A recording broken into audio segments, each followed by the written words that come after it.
Hi everyone, it is Atia here at Booking It with Atia, and today we're going to get into all the books I'm hoping to read for the month of October. Before we begin, make sure that you're subscribed and you've hit the notification bell so you're notified every time I put out a new video. And if you're interested in getting a new sweatshirt for the cozy season, one that says Bibliophile, check out my Etsy shop, which is linked down below. So the way I'm going to organize this is by the books that I'm going to read for book club, the books that I'm reading for Blackoween, which is created and hosted by the Locked Booktician, and then just other books that have caught my eye that I want to prioritize for this month. But before I get into everything that I just said, I do want to mention two books that are rollover books. So I started them in September and I will be continuing them in October. The first one is The Archive Undying by Emma Mieko Candon, and this is a sci-fi world where there are deities that control or rule over city-states in a sense, and one of the deities went mad, but their avatar was a human and they're walking around.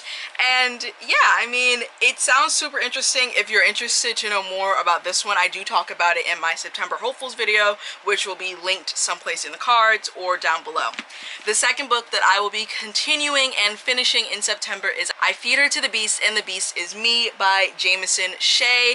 As you can probably tell, I'm actually almost finished with this one. I'm at about 70%, really enjoying it. This follows a black ballerina in France who is trying to just gain everything that she thinks she deserves, and she's up against this racist ballet company, and one day she ventures into the catacombs of Paris and finds this monster that she makes a deal with, and then the story goes from there. This is spooky, excellent, the writing is gorgeous, and overall I've really been enjoying it. Now moving on to the book club picks. So for my book club, the one that I created and run every month, Bibliophiles Unite, we have voted to read Yinka, Where Is Your Husband by Lizzie Damalola Blackburn, and this one I believe follows, well, Yinka, our main character, and it says that she is a 30-something Oxford-educated British Nigerian woman whose mother's constant refrain is, Yinka, where is your husband? And I'll just read the synopsis because it's going to give you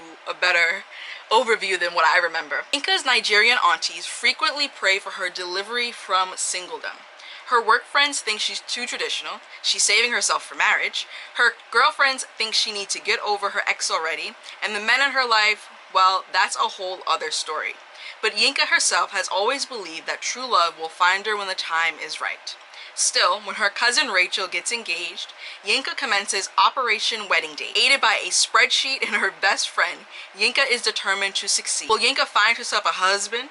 And what if the thing she really needs to find is herself? Yinka, Where's Your Husband brilliantly subverts the traditional romantic comedy with an unconventional heroine who bravely asks the questions we all have about love. Wry, acerbic, moving. This is a love story that makes you smile but also makes you think, and explores what it means to find your way between two cultures, both of which are yours. And if you're interested in joining Bibliophiles Unite, that is also linked down below. The next book club read we have is The Sun and the Void by Gabrielle Romero Lacruz. Be Too Weird is reading this for the month of October, and it says, stuck on the edges of society, Raina's only hope lies in an invitation from a grandmother she's never met, but the journey to her is dangerous and prayer can't always avert disaster. Attacked by creatures that stalk the mountains, Raina is on the verge of death until her grandmother, a dark sorceress, intervenes. Now dependent on the Donya's magic for her life, Raina will do anything to earn and keep her favor, even the bidding of an ancient god who whispers to her at night. Illegitimate and of mixed heritage, Eva is her family's shame. She tries to be the perfect daughter, but Eva is hiding a secret. Magic calls to her. Eva knows she should fight the temptation. Magic is the sign of the dark god, and using it is punishable by death.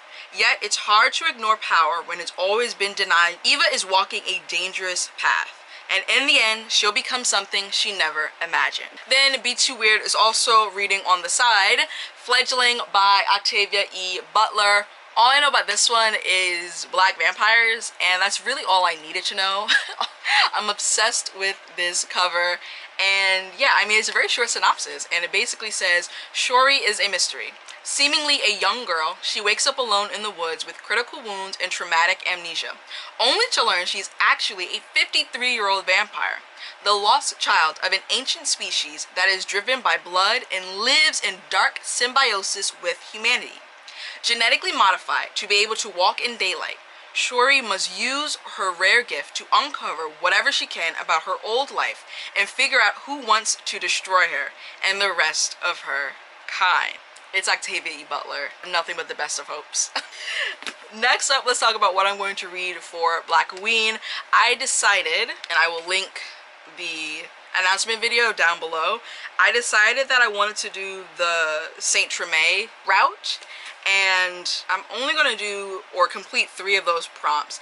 And for 2 of the prompts, I am going to, where'd that book go? Be completing I Feed Her to the Beast and the Beast is Me. And then the other book that I'm reading for Blackoween is American Spy by Lauren Wilkinson.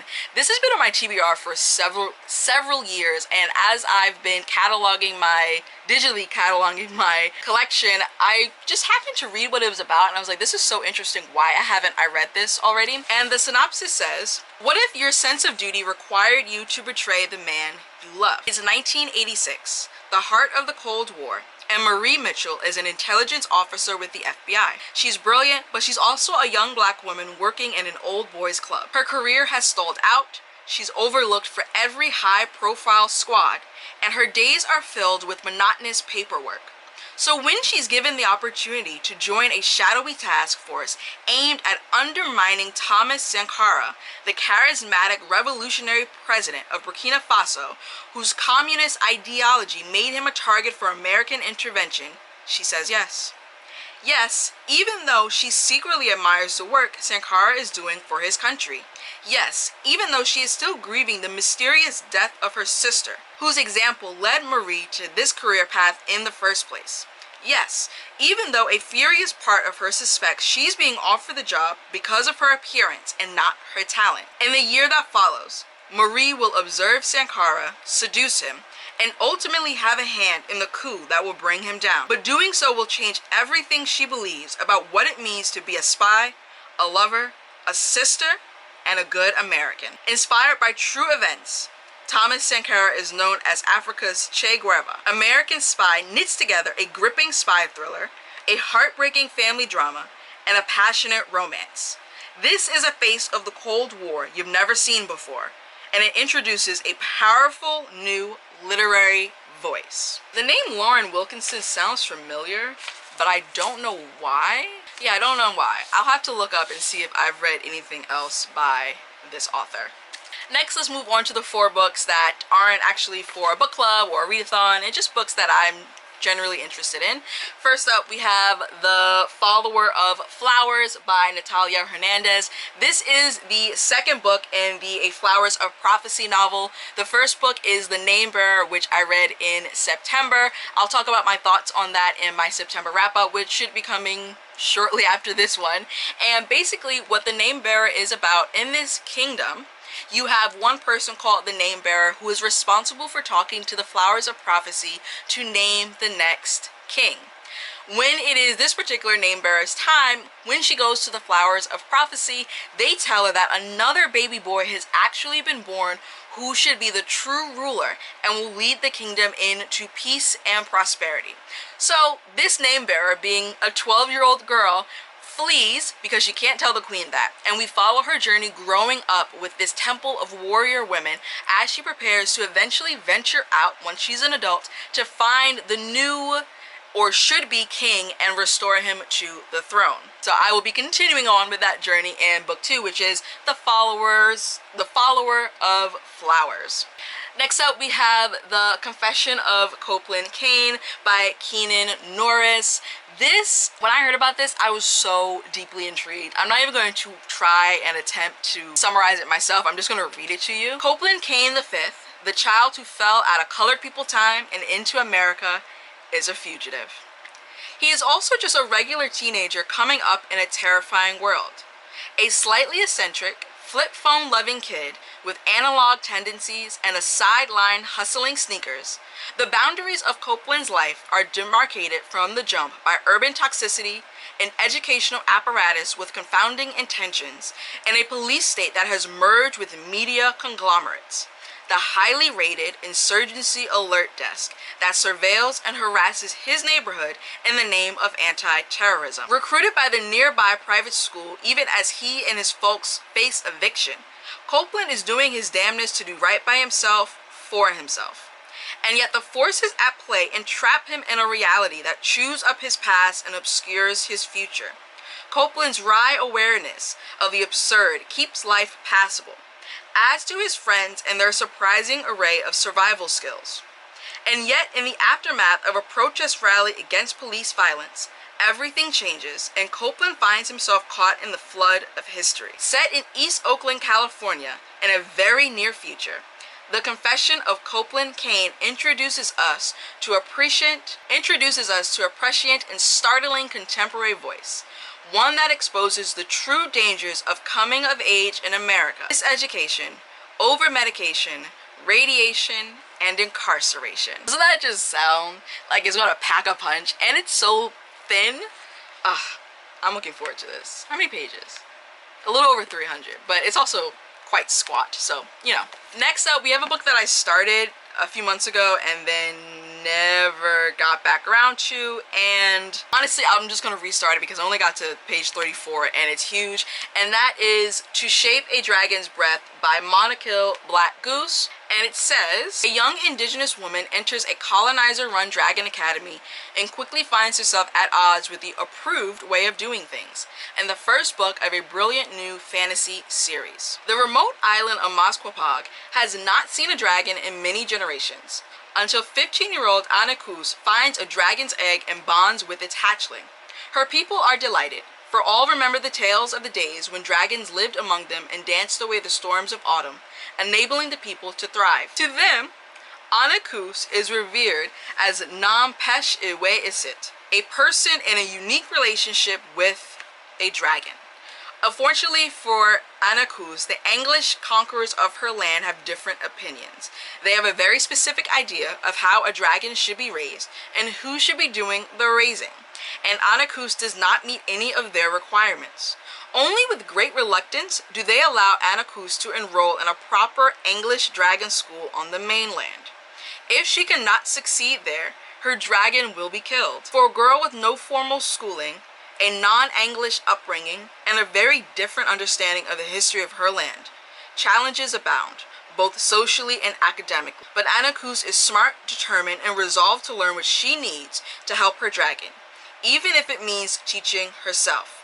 The one thing she refuses to do, however, is become the meek English miss that everyone expects. Anakus and her dragon may be coming of age, but they're also coming to power, and that brings an important realization. The world needs changing, and they might just be the ones to do it. Okay, I haven't read that synopsis in a minute. And lastly, we have Disorientation by Helene Say Cho.